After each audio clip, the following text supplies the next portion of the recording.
Hello दोस्तों, नमस्कार। तो कैसे हैं आप लोग? उम्मीद करते हैं कि आप लोग बहुत ही अच्छे होंगे। दोस्तों, यहाँ पे संगीत प्रैक्टिस सेट 2 के अंदर में हम लोग आज बी सीरीज़ को कवर कर रहे हैं, क्योंकि इससे पहले 25, 25 का 50 हो गया है और यहाँ पे आप लोग को देखने को मिलेगा 51 से लेके 80 तक का क्वेश्चंस, जो कि आपका प्रैक्टिस सेट 2 में यहाँ पे देखेंगे, ठीक है? तो बारी-बारी से सारे महत्वपूर्ण प्रश्नों को हम लोग सॉल्व करेंगे, यहाँ पे सारे प्रश्नों को देखेंगे। लेकिन आप लोग के लिए खास बता दें कि आप लोग जो भी संगीत की प्रतियोगी परीक्षाओं की तैयारी कर रहे हैं, चाहे बीपीएससी हो, एसटेट हो, ईएमआरएस हो, डीट्रिपल एसबी हो या फिर अदर एग्जाम्स की, तो आप सभी लोग के लिए जो है संगीत से रिलेटेड यह प्रश्न काफ़ी ही फायदेमंद रहने वाला है। आप लोग को मैं बता दूं कि ईएमआरएस का दोस्तों नोटिफिकेशन अभी हाल में ही आउट हुआ है। इसके बारे में आप लोग को जो है नोटिस पढ़ लीजिएगा, उसके हिसाब से जानकारी ले लीजिएगा कि क्या है वहाँ पे नहीं है, ठीक है? नोटिस आया है, उसका नोटिफिकेशन मिल गया है उसका ईएमआरएस का, ठीक है? चलिए, तो यहाँ पे हम देखेंगे सारे प्रश्नों को, लेकिन उससे पहले आप लोगों से खास एक छोटी सी वही रिक्वेस्ट है मेरे दोस्त, प्यार भरा रिक्वेस्ट है कि दोस्तों चैनल पे आप लोग नए हैं या पुराने हैं, सब्सक्राइब अगर अभी तक आप लोगों ने नहीं किया है तो सब्सक्राइब करके सबसे पहले नोटिफिकेशन को ऑल पे ज़रूर सेट कीजिएगा, ताकि मेरा जितना भी क्लास आए वो सबसे पहले आपके पास पहुंच जाए, ठीक है? तो इसके लिए चैनल को सब्सक्राइब कर लेना है और नोटिफिकेशन भी ऑल पे सेट कर लेना है। तो चलिए हम शुरू करते हैं। यहाँ पे नंबर 51 क्वेश्चन हमारा है, पूछा जा रहा है क्वेश्चन, राग जोग कौन्स में प्रमुख स्वर वादी संवादी कौन है? यानी प्रमुख जो है वादी संवादी इसका कौन है? क्या म सा, ग ध, म नी, एक से अधिक या इनमें से कोई नहीं? क्या यहाँ पे जवाब हो जाएगा? तो मेरे भाई यहाँ पे जवाब होना है आपका ऑप्शन नंबर ए, राग जोग कौन्स, ठीक है? जो कि आपका म और सा इसका वादी संवादी हो जाता है, ठीक है? और ये जो है आपका अगर कहा जाए किसके अंतर्गत, तो इसको है बहुत सारे जगह पे बताया गया कि ये भैरवी थाट का जो है नवीनतम राग इसको माना जाता है। किसको? जोग कौन्स को, ठीक है? भैरवी थाट के अंतर्गत। तो यहाँ पे ये भी ध्यान रखना है कि यहाँ पे इसकी उत्पत्ति जो है वो जोग और चंद्रकौंस के मिश्रण से हुआ है। किसके? तो जोग प्लस चंद्रकौंस, ठीक है? चंद्र कौंस, इसके मिश्रण से इसकी उत्पत्ति हुई है, बनी है फिर राग जोग कौंस, ठीक है? तो याद आ जाएगा, जोग और चंद्रकौंस के मिश्रण से जोग कौंस, ठीक है? चलिए, तो यहाँ पे अगर बात कर लेंगे इसमें कि इसकी जाति क्या हो जाती है, तो दोस्तों इसकी जाति जो मानी जाती है साडब, साडब इसकी जाति मानी जाती है, यानी कि आरोह में 6 स्वर और अवरोह में 6 स्वर का प्रयोग होता है, ठीक है? और इसका गायन समय कहा जाता है आपका रात्रि का द्वितीय पहर भी कहीं पे मिल जाएगा और रात्रि का तृतीय पहर भी कहीं पे मिल जाएगा, ठीक है? तो जोग कौन्स के बारे में, ठीक है? आपने क्या पढ़ा है इसके बारे में, इसका गायन समय कब है? आप लोग कमेंट कीजिएगा फटाफट कि आपके हिसाब से इसका गायन समय क्या है, ठीक है? आपने क्या पढ़ा है, ठीक है? चलिए अगले क्वेश्चन की तरफ अगर हम देख लेंगे यहाँ पे मेरे भाई, तो क्वेश्चन हमारा हो जाएगा 52 नंबर का। राग यमन को क्या कहा जाएगा भैया? राग यमन, ठीक है? जो कि कल्याण थाट है ना? तो क्या पूर्वांगवादी कहा जाएगा, उत्तरांगवादी कहा जाएगा, परमेल परवेशक, एक से अधिक या इनमें से कोई नहीं? क्या यहाँ पे जवाब होना है मेरे भाई? तो यहाँ पे आपका जवाब हो जाएगा ऑप्शन नंबर ए, पूर्वांगवादी राग हो जाएगा, ठीक है? राग यमन, ठीक है? अगर इसकी बात कर लेंगे तो ये तो कल्याण थाट से तो जाना ही जाता है, यमन कल्याण, ठीक है? जाना जाता है। और इसमें जो है तीव्र मध्यम का प्रयोग होता है, राग यमन में तीव्र मध्यम का प्रयोग होता है और बाकी सभी स्वर जो होते हैं वो कैसे लगते हैं? बाकी सभी स्वर शुद्ध लगते हैं। और ये आश्रय राग के अंतर्गत रखा गया है इसको। कौन सा राग? आश्रय राग के अंतर्गत, क्योंकि ये थाट के नाम से ही उत्पन्न माना जाता है इसको। यमन कह लें, कल्याण कह लें, वो दोनों एक ही चीज़ माना जाता है। लेकिन आप ये नहीं समझिएगा कि कल्याण थाट है तो यहाँ पे यमन जो है आश्रय कैसे हो सकता है, नाम तो है नहीं भाई, इसी को कहते हैं, ठीक है? इसी को उस नाम से जाना जाता है, पुकारते हैं इसी को, ठीक है? तो पूर्वांग वादी राग इसका हो गया, ठीक है? अब यहाँ पे अगर बात कीजिएगा, ये जो आश्रय राग, इसके बारे में तो बता ही दिए। और इसका स्वर विस्तार जो होता है ना राग यमन का, ये तीनों सप्तकों में स्वर विस्तार होता है इसका, ठीक है? ठीक है, समझ में आ रहा है? तीनों सप्तकों में इसका स्वर विस्तार करते हैं। और ग इसका जो है वादी होने के कारण जो है इसमें ग वादी और ध क्या होता है? संवादी, यानी एक मिनट, ग ध नहीं भाई, ग नी, ठीक है? ग नी इसका वादी संवादी हो जाता है। इसके लिए ग जो है आपका कहाँ पे पड़ता है? सप्तक के पूर्वांग में। इसलिए जो आपका ये कैसा राग कहला जाएगा? पूर्वांगवादी राग कहला जाएगा। आपको बताए ही थे, सभी स्वर लिख के बीच से आपका मध्यम तक का इधर पूर्वांग और इधर उत्तरांग करके बताए थे ना, ठीक है? चलिए अगले क्वेश्चन की तरफ देखेंगे। 53 नंबर का क्वेश्चन है यहाँ पे कि अपने ही नाम वाले थाट से उत्पन्न राग को क्या कहते हैं? क्या कहते हैं भाई? मिश्र राग कहते हैं, परमेल प्रवेशक कहते हैं, आश्रय राग कहते हैं, एक से अधिक इनमें से कोई नहीं। क्या कहते हैं? तो यहाँ पे अपने ही थाट से जो नाम, जैसे कि आपका भैरव है, भैरव क्या है? थाट है। अगर इसी थाट से एक राग बन जाए भैरव, जिसका नाम भी वही हो, भैरव ही, ठीक है, तो ये तो एक तो थाट का नाम है और उसी नाम से जो राग उत्पन्न हो गया है, तो ये कैसा राग कहला जाएगा? फिर आपका ये वाला जो उत्पन्न हुआ है, ये आपका आश्रय राग कहला जाएगा। कैसा? आश्रय राग। तो यही तो बोला है कि थाट के नाम से जो उत्पन्न राग है वो आपका आश्रय राग कहलाता है, ठीक है। और आश्रय रागों की संख्या कितनी हो जाएगी? 10 हो जाएगी, ठीक है। तो आ गई इतनी सी बात समझ में। चलिए अब अगले क्वेश्चन की तरफ बढ़ चलेंगे। तो यहाँ पे देखिए, ये तो आपका आश्रय राग ऑप्शन नंबर सी हो गया। परमेल प्रवेशक क्या होता है, इसके बारे में भी जान लीजिए कि परमेल प्रवेशक यानी कि वे राग जो एक थाट से दूसरे थाट में प्रवेश करते हैं। जैसे इसका एग्जाम्पल बार बार आपके एग्जाम्स के अंदर में आता है, जय जयवंती के बारे में पूछा जाता है। किसके बारे में? जय जयवंती। ये क्या है? ये परमेल प्रवेशक राग है, जो कि कौन से थाट से, नहीं इस बार मैं नहीं, आपको कमेंट करके बताना है, क्योंकि मैंने बताया था आप लोगों को, है ना। कमेंट कीजिएगा आप लोग कि जय जयवंती जो है किस थाट से किस थाट में प्रवेश कर जाता है। मिश्र राग जैसा कि मिला हुआ होगा, यानी कि दो रागों का जो मिश्रण होगा, ये सब कैसे? मिश्र राग कहला जाएंगे फिर, ठीक है। कह सकते हैं ना, जैसे ऊपर में हम बताया आपको, जोग कौन, एक राग जोग और दूसरा चंद्रकौंस का जैसे मिश्रण था उससे बना है, तो उसको कह सकते हैं ना मिश्र राग, है ना। चलिए अगला क्वेश्चन यहाँ पे है 54 नंबर का कि राग दुर्गा का वादी संवादी है, तो क्या हो जाएगा यहाँ पे? क्या ग और नी होगा, म या म और सा होगा, ध और ग होगा, एक से अधिक इनमें से कोई नहीं। तो राग दुर्गा की अगर हम बात कर लेंगे, तो इसकी बारे में अगर बात करें तो इसका थाट कौन सा बताया गया है? थाट बताया गया भाई बिलावल, ठीक है। थाट बिलावल बताया गया इसका। वहीं पूछा क्या जा रहा है हमसे? वादी और संवादी पूछा जा रहा है ना, तो ये हम बात कर लेंगे यहाँ पे म और सा, इसका वादी संवादी हो जाएगा। म और सा थाट जैसा कि बता दिया आपको, कौन सा? बिलावल हो जाता है। और राग दुर्गा की अगर जाति के बारे में पूछिएगा, तो इसमें जो है आपका औडब औडब इसकी जाति होती है। कैसी होती है? औडब औडब इसकी जाति होती है। और इसमें जो है आपका ग और नी, ये दोनों स्वर वर्जित माने जाते हैं, इसी के कारण से इसकी जाति औडब और औडब है। और गायन समय की बात कर लीजिएगा, तो रात्रि का दूसरा पहर इसका गायन समय हो जाता है। किसका? राग दुर्गा का, ठीक है। चलिए क्लियर, आगे बढ़ चलते हैं। देखिए दोस्तों, जिनको भी पीडीएफ चाहिए, ये सब आपको लगे कि हाँ कुछ एक्स्ट्रा फैक्ट्स कुछ मिलकर लिख कर मिले, कुछ जो एक्स्ट्रा यहाँ पे बताते हैं वो मिला, लिखा हुआ रहे, कुछ थोड़ी बहुत एक्स्ट्रा कुछ मिले, तो भाई जो भी जिनको लोगों को भी पीडीएफ चाहिए, जिनको भी, तो दोस्तों आप लोग के लिए हम अंत में, सेशन के अंत में बता देंगे कि आप लोगों को पीडीएफ कैसे मिलेगा। बाकी जो लोग पुराने हैं उनको पता है, जो नए लोग हैं वो लोग जान लीजिएगा कैसे अगर आप लेना चाहते हैं तो, ठीक है। तो अंत तक बने रहिए हमारे साथ और प्रश्नों को भी सॉल्व करते रहिए। चलिए 55 नंबर हमारा क्वेश्चन है कि भातखंडे स्वरलिपि में शुद्ध स्वर की क्या पहचान है? क्या कोई रेखा नहीं, ऊपर रेखा, नीचे रेखा, एक से अधिक इनमें से कोई नहीं। तो भातखंडे द्वारा पूछ रहा है ना भाई, तो यहाँ पे क्या हो जाएगा? इसमें शुद्ध स्वर पूछ रहा है ना, तो यहाँ पे आंसर करेंगे ऑप्शन नंबर ए को करेंगे, क्योंकि इसमें जो है शुद्ध स्वर में कोई भी रेखा नहीं होता है। जैसे आप लिख दिए सा रे ग म प ध वगैरह लिख दिए, ये आपका शुद्ध हो गया। जैसे ही आप नीचे लगाते हैं कोई लाइन, तो ये विकृत में चला जाएगा। जैसे कोमल को दर्शा रहा है, ये कोमल, यहाँ पे आप ऊपर में लगा दिए, तीव्र कर दिए मध्यम को, तो ये विकृत फिर हो गया, है ना। तो ये सब चीजें हैं। आगे देखते हैं क्वेश्चन हमारा है 56 नंबर का कि भातखंडे स्वरलिपि में विकृत स्वर की क्या पहचान है? क्या नीचे रेखा, ऊपर रेखा, नीचे बिंदी, एक से अधिक इनमें से कोई नहीं। तो विकृत स्वरों की अगर हम बात कर लेंगे, तो यहाँ पे नंबर 56 ऑप्शन नंबर बी को मानेंगे, क्योंकि ऊपर रेखा, ठीक है, नीचे रेखा नहीं। जैसे आप रे लिखे हैं तो नीचे ये रेखा डालते हैं क्या? नहीं नहीं, इस तरह का। लेकिन वैसे तो यहाँ पे अगर होना चाहिए था तो डी होना चाहिए था, क्योंकि नीचे भी रेखा, लेकिन नीचे एक लाइन, पड़ी लाइन अगर रहता तो ये हम सही कर लेते हैं यहाँ पे। लेकिन नीचे रेखा की वजह से नहीं किया जा रहा है। लेकिन ऊपर रेखा अगर मध्यम है, ऊपर में अगर इस तरह से रेखा डाल देते हैं, तब ये आपका हो जाएगा, ठीक है। वैसे आप नीचे रेखा अगर इस टाइप को मानेंगे कि ये भी रेखा के अंतर्गत ही आएगा, तो भाई तब तो एक से अधिक हो जाएगा यहाँ पे। लेकिन रेखा नहीं, इसको पड़ी लाइन कह देंगे, ठीक है, ऊपर में खड़ी लाइन कह देंगे, ठीक है। क्लियर।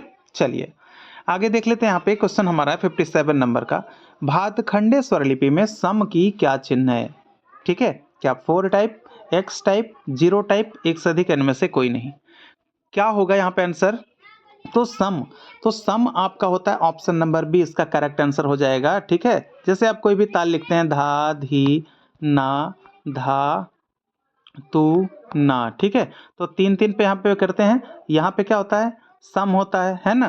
तो ऐसे जो है पहली मात्रा पे तो जितनी भी ताल होती है सबकी पहली मात्रा पे सम ही दिखाया जाता है। केवल आपका कौन सा एक ताल है जिसके प्रथम मात्रा पर खाली होता है? फटाफट आप लोग कमेंट कीजिए, कौन से ताल के पहली मात्रा पे खाली होता है। ठीक है, तो सम के लिए option number B is the correct answer आपका। चलिए अब अगले क्वेश्चन की तरफ बढ़ेंगे। तो यहाँ पे 58 नंबर का क्वेश्चन हो जाएगा हमारा कि कुतुब नामक वाद्य वृंद किस काल से संबंधित है? क्या वैदिक काल से, भरत काल से, मौर्य काल से, एक से अधिक इनमें से कोई नहीं। तो यहाँ पे क्या आंसर हो जाएगा? यहाँ पे आंसर हो जाएगा आपका ऑप्शन नंबर बी वाला। ठीक है, ये जो है आपका कुतुब जो है वाद्य वृंद के लिए जो है कुतुब शब्द का प्रयोग जो है भरत काल में ही किया गया था। पूछा जाता है क्वेश्चन घुमाकर भी आपसे कि भरत काल में वाद्य वृंद को किसकी संज्ञा दी गई थी, तब आपका आंसर बन जाता है फिर कुतुब। लेकिन यहाँ क्वेश्चन को घुमा के पूछा गया कि कुतुब नामक वाद्य वृंद, ठीक है, को किस किस काल से संबंधित है। ठीक है, तो ये आपका भरत काल से संबंधित है। ठीक है, भरत काल। और भरत काल की बात करेंगे तो भरत जी का जो काल रहा है उसी को भरत काल कहते हैं। और भरत जी ने नाट्य शास्त्र की रचना की है। ठीक है, नाट्य शास्त्र की रचना की है जो कि आपका 2री से 4थी शताब्दी तक, यानी कहीं पे 2री कहीं पे 4थी शताब्दी देखने को मिल जाता है।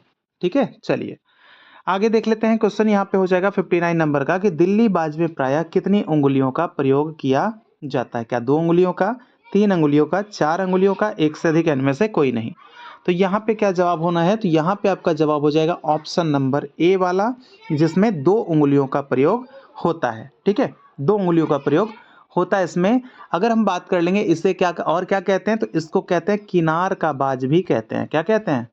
किनार का बाज भी कहते हैं, क्योंकि इसमें उंगलियों का जो काम है, जिसकी जो है चाटी लव की जो होती है वहां पे अधिकता होती है, यानी साइड में, यानी उसको किनारे में 2 उंगलियों से बजाने की प्रथा है आपके कहाँ पे? दिल्ली में। ठीक है, तो इसीलिए आपको 2 उंगलियों का बाज दिल्ली बाज को कहा जाता है और किनार का बाज भी उसको कहा जाता है। ठीक है, चलिए आगे देख लेते हैं। यहाँ पे 60 नंबर क्वेश्चन हमारा नंबर 60 की दीपचंदी ताल निम्न विधाओं में से किसके साथ बजाई जाती है? क्या टप्पा के साथ, ठुमरी के साथ, ध्रुपद के साथ, एक से अधिक इनमें से कोई नहीं। क्या यहाँ पे आंसर होगा? तो दीपचंदी ताल जो है ये आपका बजेगा ऑप्शन नंबर बी हो जाएगा करेक्ट आंसर, ठुमरी के साथ बजाया जाएगा। ठीक है, किसके साथ? ठुमरी के साथ बजाया जाएगा। और यह जो है गीत का वह प्रकार है जिसमें कि राग की शुद्धता की तुलना जो है ना उसको भाव सौंदर्य पर अधिक दिया जाता है। ठीक है, यानी वो जो राग की जो सुंदरता जो होती है उसको भाव जो आप देख रहे हैं वो भाव सौंदर्य पर जो है अधिक महत्व दिया जाता है, यानी राग की सुंदरता के साथ साथ। ठीक है, अगर उससे तुलना करें तो। चलिए, तो यहाँ पे अगर बात कर लेंगे दीपचंदी की, तो दीपचंदी ताल जो है इसमें कितने मात्रा? 14 मात्रा होता है। दीपचंदी ताल का पूछा जाता है आपके एग्जाम्स में कि इसका अन्य नाम क्या है, तो इसका अन्य नाम चांचर ताल है। कौन सा ताल भाई? चांचर, चांचर ताल। ठीक है, अगर वही और अन्य तालों की बात कर ले कि ठुमरी के साथ और कौन सा ताल, तो एक और ताल के बारे में पूछा जाता है जो कि आपको बताए थे पिछले सेशन में, जत ताल। इसकी कितनी मात्रा होती है जत ताल की? तो जत ताल में आपका 16 मात्राओं का ताल है जत ताल। ठीक है, एक ही इसी से रिलेटेड है आपका मत ताल। ठीक है, मत ताल। तो मत ताल में कितने मात्रा? 18 मात्रा। ठीक है, आप है ना, जत ताल और मत ताल, जत 16 मत 18। ठीक है, टप्पा पता है कि टप्पा ताल या फिर पंजाबी ताल के साथ इसका गायन होता है, 16-16 मात्रा का है दोनों, है ना। ध्रुपद की बात कीजिएगा तो 4 ताल, सूल ताल, तिब्रा ताल, ब्रह्म ताल, है ना। तो ये सब तालों के साथ जो आपका ध्रुपद का संगति होता है। आपको कमेंट करके बता देना यहाँ पे कि प्राचीन काल में ध्रुपद गायकों को किस नाम से संबोधित किया जाता था या फिर उसको क्या कहते थे। फटाफट आप लोग को कमेंट करके बताना है। चलिए अगले क्वेश्चन 61 नंबर कि इनमें से कौन ग्वालियर घराने से संबंधित नहीं है। दोस्तों देखिए, सेशन अच्छा लगता है तो प्लीज़ आप लोग बिना कहे लाइक भी कर दिया कीजिएगा। तो यहाँ पे आइए क्वेश्चन क्या होगा, इनमें से ग्वालियर घराने से कौन संबंधित नहीं है? क्या अमरनाथ, ओमकारनाथ ठाकुर, विनायक राव पटवर्धन, एक से अधिक इनमें से कोई नहीं। तो यहाँ पे आपका आंसर हो जाएगा ऑप्शन नंबर ए वाला, ये अमरनाथ जो है ये आपके ग्वालियर घराने से संबंधित नहीं है। ठीक है, ये जो है अगर कहा जाए कि ख्याल गायन के घराने में ग्वालियर का अगर घराना माना जाएगा ना तो वो सर्वश्रेष्ठ घराना माना जाता है। ख्याल गायन का घराना जो आपका ग्वालियर सर्वश्रेष्ठ है। ठीक है, अनंत मनोहर जोशी हो गए, ओमकार नाथ ठाकुर हो गए, विनायक राव पटवर्धन हो गए, ये सब तो ये सब कहाँ के हैं? सब ये सब ग्वालियर घराने से ही संबंध रखते हैं ये लोग। ठीक है, तो कौन नहीं? ऑप्शन नंबर ए। चलिए अगला क्वेश्चन यहाँ पे हो जाएगा कि प्राचीन काल में तराना को क्या कहते थे? क्या तराना कहते थे, तिल्लाना कहते थे, स्तोभगान, एक से अधिक इनमें से कोई नहीं? तो यहाँ पे क्या आंसर हो जाएगा? नंबर 62 आपका यहाँ पे आंसर हो जाएगा। इसको कहते थे स्तोभगान, यानी कि ऑप्शन नंबर सी। ठीक है, तराना जिसमें कि क्या होता है, इसके आविष्कारक की अगर बात कीजिएगा, इसके आविष्कारक अमीर खुसरो को माना जाता है। किसको? अमीर खुसरो। ये भाई आप लोग को भी पता है कि बहुत बड़े संगीतज्ञ रह चुके हैं। इन्होंने बहुत सारी चीज़ों का आविष्कार भी किया है। छोटा ख्याल का आविष्कार इन्होंने ही किया है। सितार की बात कर लें, तबले की बात कर लें, है ना, तो ये सब चीज़ें जो है अमीर खुसरो के द्वारा है। तराना की बात कर रहे हैं, ये भी अमीर खुसरो के द्वारा। तो अमीर खुसरो ने जब गोपाल नायक से इनकी जो प्रतिद्वंद्विता चल रही थी, जब जब दोनों कंपटीशन में बैठे थे, तो उस समय कहा जा रहा है कि गोपाल नायक से हारने वाले थे अमीर खुसरो। ठीक है, लेकिन इन्होंने छल से जो है हरा दिया था किसको? गोपाल नायक को। क्योंकि उसी समय जस्ट कहा जाता है कि तराना का आविष्कार कर दिए, मतलब उसमें ऐसा ऐसा शब्द डाल दिए, ऐसा ऐसा चीज़ों को उसमें परोस दिए, भाई सुनने में तो अच्छा लगा, है ना, स्वर तो इसके द्रुत थे, सुनने में अच्छा लगा, लेकिन भाई क्या है उसका बोल, क्या है उसका मतलब है, कुछ पता ही नहीं।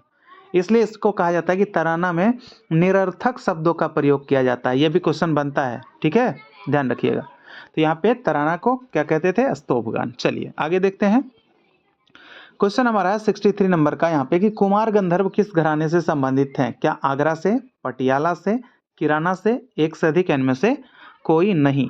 क्या हो जाएगा? नंबर 63 इसका आंसर आपका हो जाएगा कुमार गंधर्व जो है आपके किराना घराना से संबंधित हो जाएंगे। ठीक है, किराना, देखिए बहुत जगह पे किराना नहीं भी मिलता है, लेकिन बहुत जगह पे कहीं पे मिलता भी है ना, तो इसको किराना को हम लोग यहाँ पे लेके चलेंगे। ये किराना घराना से ही संबंधित आपके सवाई गंधर्व हो जाएंगे फिर, है ना, किराना घराना हो जाएगा।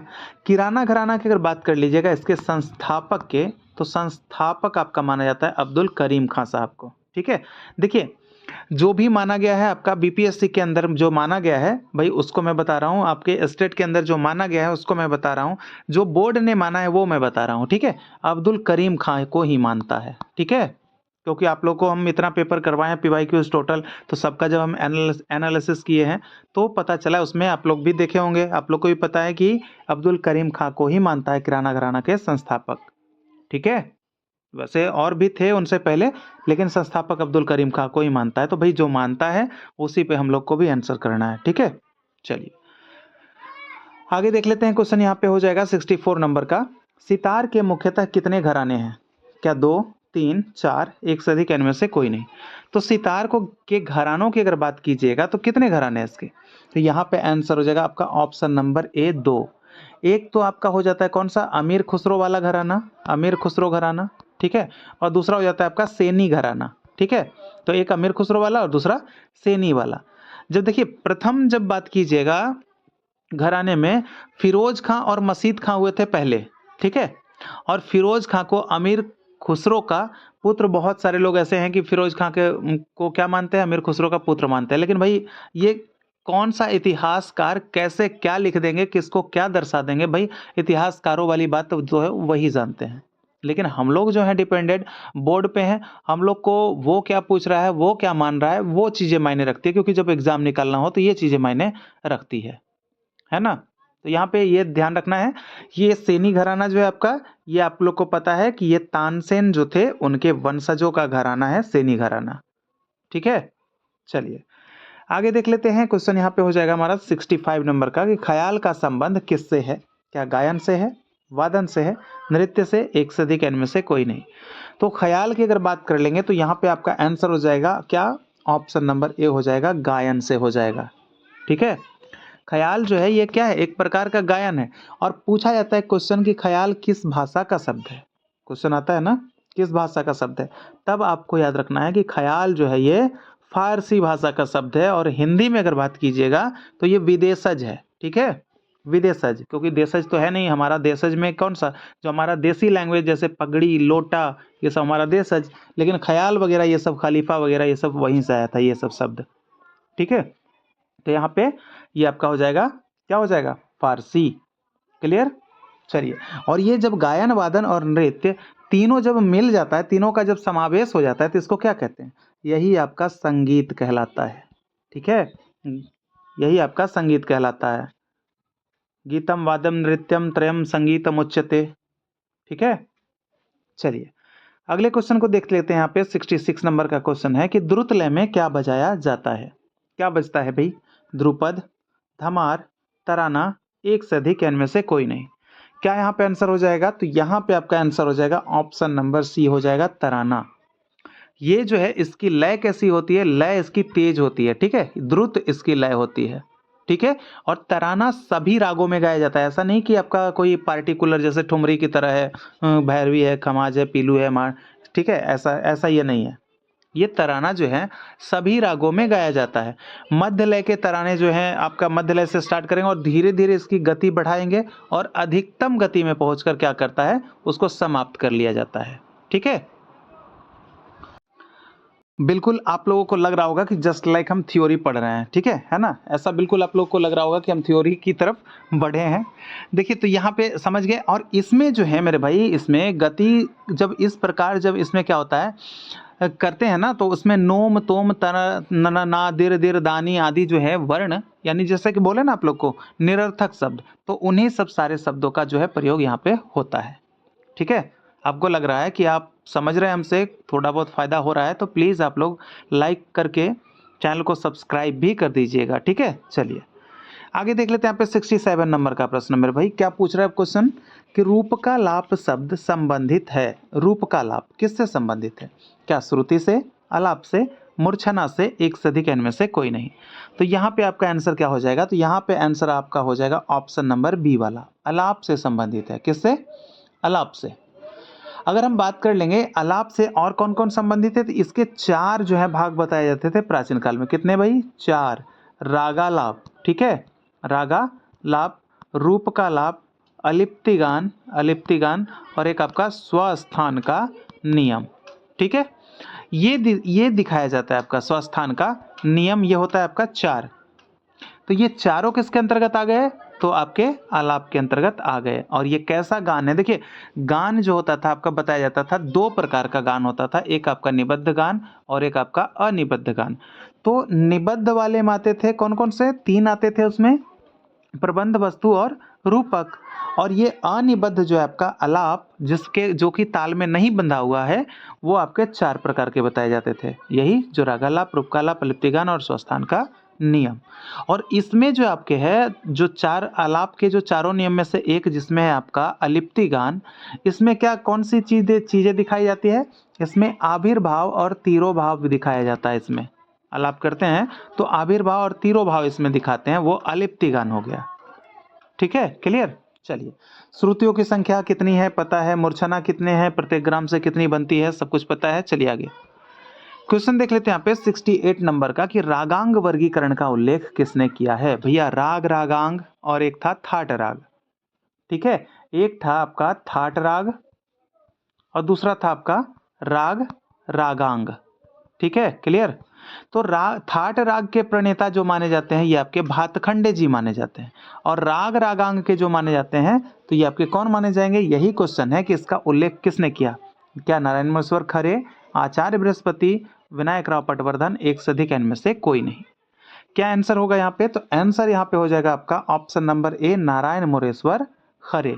ठीक है, नारायण मोरेश्वर खरे की अगर बात कीजिएगा तो इनका घराना जो माना जाता है, इनका घराना ग्वालियर घराना हो जाता है। इनके गुरु की बात कीजिएगा तो इनके गुरु कौन हो जाते हैं, पलूस्कर जो हो जाते हैं, इनके गुरु हो जाते हैं।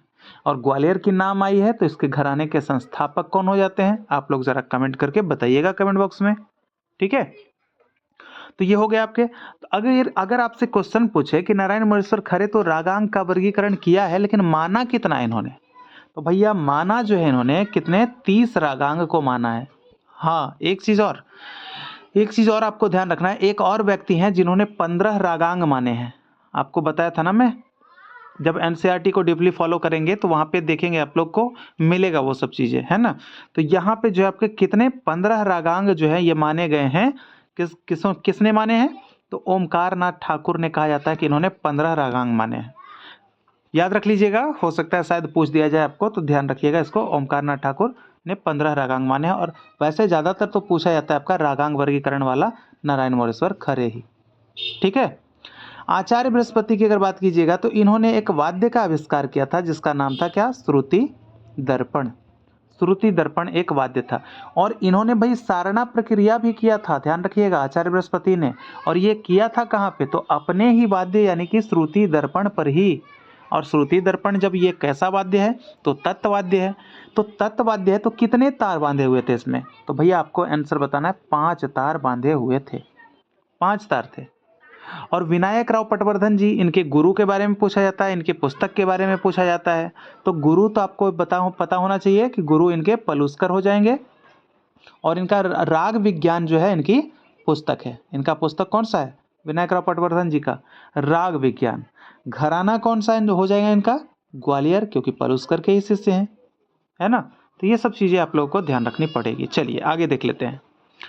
अगला क्वेश्चन यहाँ पे है कि मध्यम ग्राम में पंचम, ठीक है, पंचम स्वर किस श्रुति पर स्थित होता है? क्या 13वीं पे, 16वीं पे, 17वीं पे, एक से अधिक इनमें से कोई नहीं। तो पंचम की अगर बात कर लेंगे भैया, कौन से ग्राम? तो मध्यम ग्राम। तो मध्यम ग्राम में पंचम आपका आंसर हो जाएगा ऑप्शन नंबर बी वाला, 16वीं श्रुति पे अवस्थित होता है मध्यम ग्राम में। ठीक है। और ये 17वीं जो श्रुति पर अवस्थित होता है ये कहाँ पे? तो षडज ग्राम में होता है। ठीक है। और यही जो अंतर हुआ षडज ग्राम और मध्यम ग्राम का, एक का अंतर जो हुआ पंचम का, इसी को भरत ने क्या नाम दिया था? प्रमाण श्रुति नाम दिया था, प्रमाण श्रुति नाम दिया था। ठीक है। और प्रमाण श्रुति की अगर बात करेंगे तो ये किसके द्वारा प्रमाण श्रुति निकला था? तो जो उन्होंने सारणा किया था, सारणा प्रक्रिया जो किया था, सारणा चतुष्टयी जिसको कहा गया, तो उसी प्रक्रिया में जब पहला सोपान जो था ना, तो उसमें कुछ नहीं मिला। ठीक है। ये आपका जो था षडज जो था वो 17वीं श्रुति से आकर 16वीं श्रुति पर हो गया। तो भाई उसी को नाम दे दिए प्रमाण श्रुति, यानी पहले सोपान में क्या मिला? प्रमाण श्रुति। दूसरे जब सोपान हुआ उसमें, तो उसमें 4 श्रुतियां सिद्ध हो गई। ठीक है। कौन सा? निषाद और गंधार को उन्होंने सिद्ध किया था दूसरे सोपान में।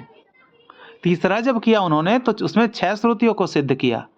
चौथा जब उन्होंने किया तो उसमें क्या किया? 12 श्रुतियों को सिद्ध किया, है ना। तो 4 सोपान अपनाए थे, यानी 4 बार प्रक्रिया को उतारी गई थी, एक एक श्रुति उतारा गया था, एक एक स्वर को। उसके बाद फिर ये प्रक्रिया भरत ने किया था और 22 श्रुतियों को सिद्ध किया था। ठीक है। आप लोग को बता देना यहाँ पे कि जो सारणा प्रक्रिया हुई थी ना, तो भरत ने वीणा पर कितने तार बांधे थे मेरे भाई?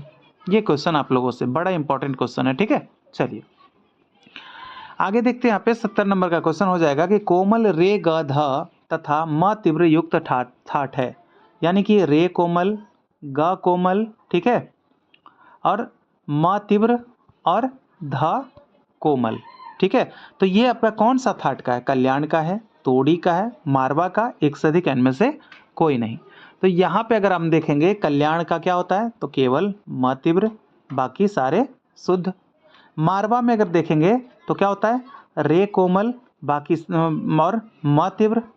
ठीक है। रे कोमल, म तीव्र, बाकी सारे शुद्ध।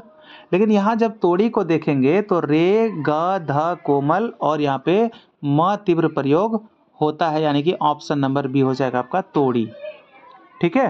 तोड़ी हो जाएगा यहाँ पे जवाब आपका। चलिए आगे देख लेते हैं। क्वेश्चन है 71 नंबर का कि सभी शुद्ध स्वरों से युक्त ठाट कौन है?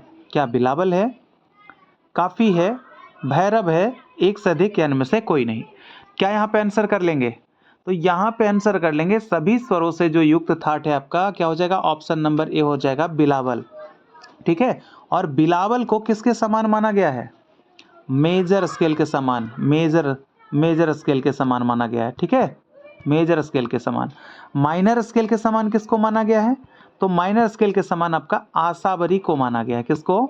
आसावरी को। भाई देखिए आप क्या पढ़ रहे हैं, कहाँ से आ गया है ना। तो आपका टोटल सिलेबस जो है कवर करते चलने की कोशिश हम करते हैं। ठीक है। ताकि आपका पाश्चात्य भी आ जाए उसी में, तो क्या दिक्कत है हमें। आपका दक्षिण संगीत भी आ जाए तो फिर क्या दिक्कत है। आपका टोटल उत्तरी संगीत वाला भी आ जाए, ग्रंथ आ जाए, ग्रंथकार आ जाए, गुरु शिष्य आ जाए, घराना आ जाए, तो क्या दिक्कत है ना। तो भाई आप लोग को जहाँ से जो कर रहे हैं आप लोग वो कीजिए, लेकिन आप लोग हमारे साथ जो है मिश्रित अभ्यास करते रहिए, क्योंकि मिश्रित से आप लोग को हम बहुत फ़ायदा देने वाले हैं। आप लोग को भी पता होगा, आप लोगों ने स्टेट क्वालिफाइड किया है, आप लोगों ने बीपीएससी क्वालिफाइड किया है, ठीक है। आप नहीं, मतलब जो लोग चले गए यानी आपसे पहले टीआरई 3 वाले जो है वो लोग, है ना। आपकी तो बारी ही है अभी।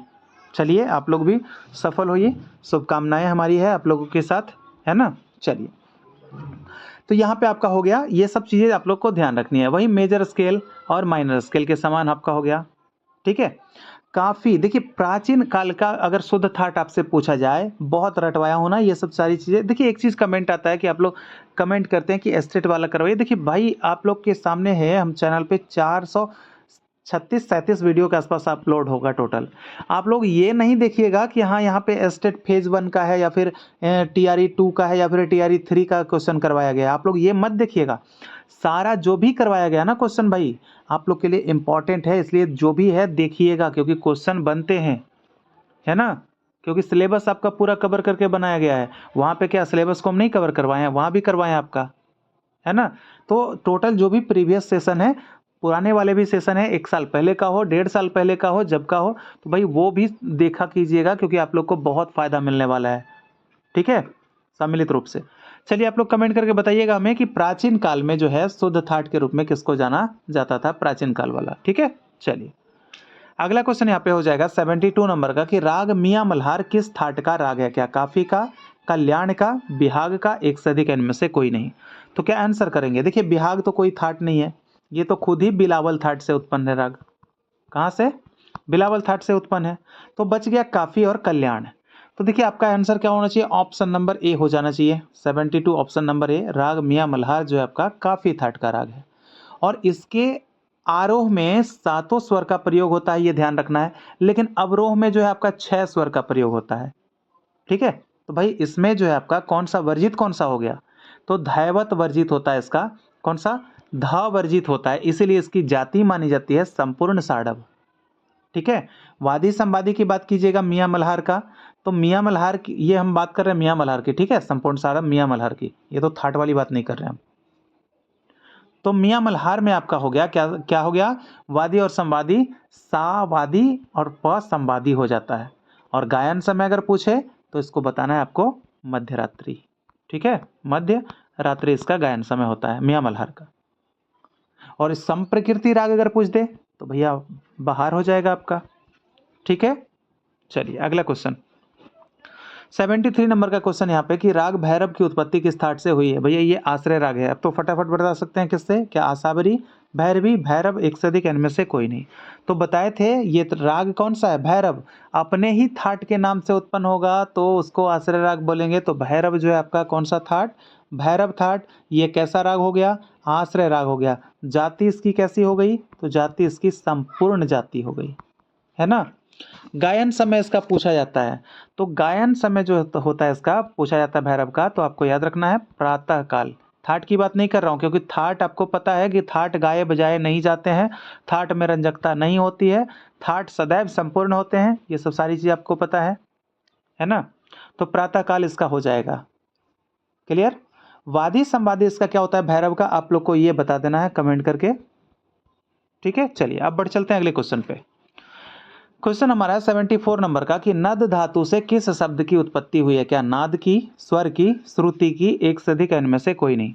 भाई ऑप्शन हमें चेंज करना चाहिए था, यहाँ पे और कुछ डालना चाहिए था, है ना, क्योंकि नद से तो आप लोग आसानी से पकड़ लेंगे, वैसे भी मैंने करवा रखा है ये चीज़ों को, है ना। तो क्या है यहाँ पे? नद से ऑप्शन नंबर ए हो जाएगा नद, यानी कि नद धातु से नाद बना है ना, नद धातु से नाद बना है, क्लियर। मूर्छ धातु से क्या बना है? मूर्छ धातु से मूर्छना बना है, ठीक है। मूर्छना का मतलब चमकना अथवा उभारना, इस टाइप का आपका बताया गया है बुक में। तो यहाँ पे आंसर क्या करेंगे? ऑप्शन नंबर ए नाद। स्वरों की बात कर लेंगे तो स्वरों की कुल संख्या कितनी है? 12, जिसमें कि आपके 7 शुद्ध और 5 विकृत माने जाते हैं। श्रुतियों की बात कीजिएगा तो 22 श्रुतियाँ हो जाएंगी, ठीक है। ये सब श्रुतियों का नाम आपको याद होगा, ठीक है, याद कर लिए होंगे। चलिए आगे बढ़ चलते हैं अब। अगला क्वेश्चन है 75 नंबर का कि संपूर्ण जाति में मुख्य स्वर होते हैं। संपूर्ण, जब जाति संपूर्ण हो तो उसमें कितने स्वर प्रयोग होंगे? क्या 5, 6, 7 एक से अधिक n में से कोई नहीं। देखिए ये तो राग की जातियां होती है ना, स्वरों के हिसाब से जो है राग की कितनी जातियां, 3 जातियां, औडव, साडव, संपूर्ण। जैसे 5 स्वर का प्रयोग होने वाले राग को औडव, 6 स्वर प्रयोग होगा तो साडव, 7 स्वर प्रयोग होगा तो संपूर्ण। ठीक है, तो ये राग स्वर लगने के हिसाब से जो है राग की 3 जातियां। ठीक है, चलिए तो यहाँ पे संपूर्ण में पूछ रहा है ना, तो यहाँ पे आंसर क्या होगा, ऑप्शन नंबर सी हो जाएगा 7। ठीक है, 7 स्वर का प्रयोग होगा संपूर्ण जाति के जो भी राग होंगे। चलिए आइए आगे देख लेते हैं। क्वेश्चन नंबर हमारा 76 नंबर का क्वेश्चन है, गांधार ग्राम की श्रुति स्वर व्यवस्था कौन है? क्या 4-3-2 4-4-3-2, या फिर 4-3-2 4-3-4-2, या फिर 4-3-3 4-3-2, एक से अधिक n में से कोई नहीं। तो गांधार ग्राम है ना, तो देखिए गांधार ग्राम की अगर बात कर लेंगे तो यहाँ पे तो आपका देखिए ये एक तो ये याद रखिएगा आप, और एक आपको ये भी याद रखना है, ये वाला, ये वाला। ठीक है, कब पता नहीं कहाँ पे कैसे आप लोग को मिल जाएगा गंधार ग्राम का, हो सकता है पूछ दिया, वैसे तो पूछा नहीं है, लेकिन अगर कभी आपसे पूछ दिया जाए तो आप गंधार ग्राम का ये याद रखिएगा, और ये वाला भी ध्यान रखिएगा, जो रहेगा आपका ऑप्शन में वहाँ पे आप लोग को देखना है, क्योंकि इसमें सब जो है तो होता है 3-3-3-3-3, और केवल आपका निषाद ही 4 श्रुति का होता है गंधार ग्राम में। देखिए 4-3-2 4-4-3-2 ये आपका कौन सा श्रुति व्यवस्था है, तो ये आपका षड्ज ग्राम का स्वर श्रुति व्यवस्था है। 4-3-2 4-3-4-2 ये किसका है, तो ये आपका मध्यम ग्राम का है, मध्यम ग्राम का है ना। इसी में थोड़ा सा आपका अंतर क्या होता है कि सा रे ग म प, यानी पंचम जो है, पंचम आपका षड्ज ग्राम में 4 श्रुति का और मध्यम ग्राम में 3 श्रुति का हो जाता है। ठीक है, अब बढ़े आगे की तरफ, तो अगला क्वेश्चन की तरफ यहाँ पे बढ़ेंगे, तो नंबर 77 है। यहाँ पे पूछा जा रहा है कि तानपुरे के जोड़ी के तार को किस सप्तक से मिलाया जाता है। देखिए क्या पूछा है, सप्तक पूछा है, स्वर नहीं पूछा है ना, सप्तक पूछा है। तो क्या अतिमंद्र, जोड़ी का तार, देखिए आपको बता दे कि तानपुरा में कितने तार, 4 तार, 2 3 4। ठीक है, 4 तार। जोड़ी का तार कौन होता है, तो ये आपका जो दूसरा और तीसरा जो तार होता है ना, ये वाला। ठीक है, तो ये वाला आपका जोड़ी का तार कहलाता है, दूसरा और तीसरा। तो पूछ रहा है कि किस सप्तक में मिलाया जाता है, क्या अतिमंद्र, मध्य, मंद्र, एक से अधिक या इनमें से कोई नहीं। तो कौन से सप्तक में, अतिमंद्र सप्तक, मध्य सप्तक या मंद्र सप्तक, कहाँ से? तो यहाँ पे अगर आंसर करेंगे तो यहाँ पे आंसर आपका क्या हो जाएगा, नंबर 77 मेरे दोस्त, यहाँ पे ऑप्शन नंबर बी ये आपका हो जाएगा मध्य सप्तक। मध्य सप्तक के सा और सा से मिलाया जाता है जोड़ी का तार, यानी कि दूसरा और तीसरा तार। ठीक है, आप लोग को चारों तारों वाला लिख देना है फटाफट कि कौन से स्वर से कौन सा तार को मिलाया जाता है। क्लियर, तानपुरा वाला भी आप लोग को लिख देना है फटाफट, सितार वाला बता चुके हैं। अब आगे देखते हैं यहाँ पे क्या पूछ रहा है। देखिए एक आपका क्वेश्चन बनता है कि सप्तकों में ध्वनि का स्थान, जैसे पूछता है मंद्र सप्तक में ध्वनि का स्थान कहाँ है, मध्य सप्तक में ध्वनि का स्थान कहाँ है, तार सप्तक में ध्वनि का स्थान कहाँ है ना। तो अगर आपसे पूछे कि मंद्र सप्तक में ध्वनि का स्थान तो कहाँ होता है, हृदय होता है या छाती होता है। ठीक है, मध्य सप्तक में ध्वनि का स्थान कंठ होता है। ठीक है, अगर सॉरी तार होगा ना, ये तो हम तो कुछ और बता रहे हैं, अति मंत्र वाला पढ़ लिए। तो अगर पूछे आपसे तार वाला, तो तार होता है आपका मस्तिष्क या तालु। ठीक है, वो मिलेगा आपको। तो ध्यान रखना है कि आपके एग्जाम्स में कौन सा पूछा जाता है, उसी के अकॉर्डिंग आपको जवाब देना है। चलिए अगले क्वेश्चन की तरफ यहाँ पे देख लेंगे। 78 नंबर का क्वेश्चन है कि नारदीय शिक्षा नामक ग्रंथ में कितने ग्राम रागों का उल्लेख किया गया है। नारदीय शिक्षा बात कर लेंगे सबसे पहले इसके रचयिता की, कौन हो जाएंगे, नारद हो जाएंगे। ठीक है, नारद। और नारद की एक और पुस्तक कौन सी है, संगीत मकरंद है, संगीत मकरंद। तो संगीत मकरंद जो है, इसमें इसकी बातें पहले कर लेते हैं क्योंकि करना है यहाँ पे, नारदीय शिक्षा का तो करेंगे ही करेंगे यहाँ पे। संगीत मकरंद जो कि नारद के द्वारा जो है लिखा गया है, इसमें आपका स्त्री राग, पुरुष राग और नपुंसक रागों का वर्णन मिलता है। यानी कि रागों का वर्णन जो है कैसे, पारिवारिक पद्धति पर किया गया है। पूछा जाता है क्वेश्चन की किस पद्धति पे, तो पारिवारिक पद्धति पे जो है किया गया है आपका, इसका रागों का वर्गीकरण नारद ने किया है। ठीक है, संगीत मकरंद में। और रस तथा भावों के आधार पर भी आपको यहाँ पे राग देखने को मिल जाएंगे। कहाँ पे, संगीत मकरंद के अंतर्गत, है ना। तो ये चीज़ें जो है आपको इम्पॉर्टेंट है। चलिए आइए अब यहाँ पे बात कर रहे थे हम नारदीय शिक्षा की, तो नारद है ही, तो कितने ग्राम रागों का उल्लेख किया है, रागों। ठीक है, क्या 7, 6, 9, एक से अधिक, इनमें से कोई नहीं। क्या यहाँ पे आंसर हो जाएगा, तो यहाँ पे आंसर हो जाएगा आपका ऑप्शन नंबर ए, 7 ग्राम राग का वर्णन करते हैं। ठीक है, कौन कौन से भाई? तो अगर बात कर लेंगे तो एक तो आपका हो जाएगा साडव, दूसरा पंचम, तीसरा मध्यम, फिर आपका षडज ग्राम। ठीक है, षडज ग्राम, ये हो गया आपका 4। फिर और आपका हो जाता है पांचवा साधारित, साधारित।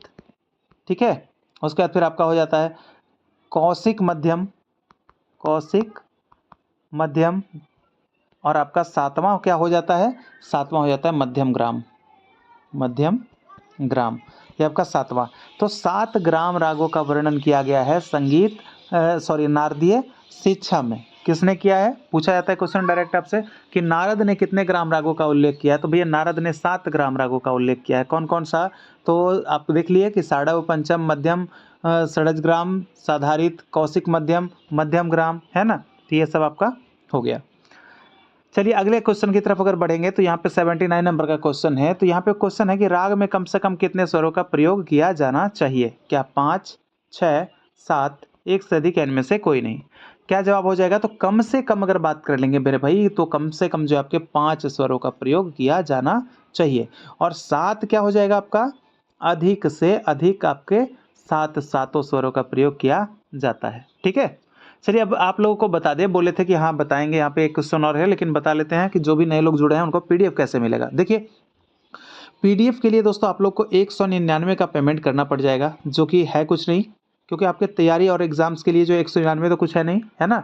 तो जो भी लोग चाहते हैं भाई कि आप लोग कुछ विशेष तौर पे जो है जाने, तो भाई पीडीएफ लेकर पढ़े, वीडियो भी देखे, उसके बाद फिर पीडीएफ पे भी हमको कुछ एक्स्ट्रा फैक्ट्स मिल जाए लिख कर, है ना।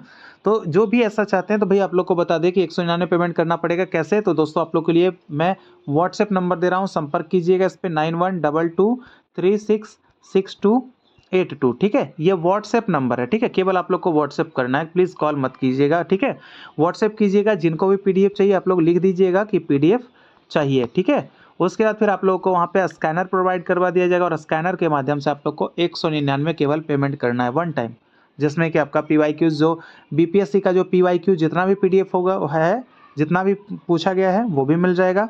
एसटीईटी का जो भी पूछा गया आपका पीवाईक्यूज वो भी मिल जाएगा, और जो भी क्लास चल रहा है टोटल क्लास का आपको मिल जाएगा। ठीक है, और आने वाले क्लासों का भी मिलता रहेगा। क्लियर? तो ये सब जो भी चाहते हैं भाई आप लोग ले सकते हैं, संपर्क कर लीजिएगा। व्हाट्सएप नंबर दे दिए हैं 9122366282। क्लियर? चलिए आइए, तो यहाँ पे क्वेश्चन हमारा हो गया क्लियर। ऑप्शन नंबर ए, कम से कम कितना? तो 5। अगले क्वेश्चन की तरफ बढ़ेंगे। यहाँ पे क्वेश्चन हमारा है नंबर 80 की ध्वनि की उच्चता निम्नता को क्या कहते हैं? क्या गुण, तारता, कंपन, एक से अधिक, इनमें से कोई नहीं?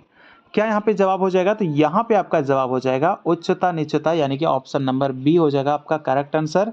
इसको कहेंगे तारता। ठीक है, ऊंचा नीचा, यानी कि तारता जो है प्रति सेकेंड आंदोलन संख्या या इसकी आवृत्ति पर निर्भर करती है। यानी कि आंदोलन संख्या जितना अधिक होगा उतना ही आपका क्या हो जाएगा? उतना ही आपका तारता बढ़ेगा, है ना, अधिक होगा। और अगर जितना इसके विपरीत, जैसे कि जितना कम हो जाएगा इसका आंदोलन संख्या, तो नाद क्या होगा? उतना ही छोटा हो जाएगा, है ना। तो ये सब चीज़ें आप लोग को ध्यान रखनी पड़ेगी। तो कैसा लगा आज का सेशन आप लोग कमेंट करके ज़रूर बताइएगा।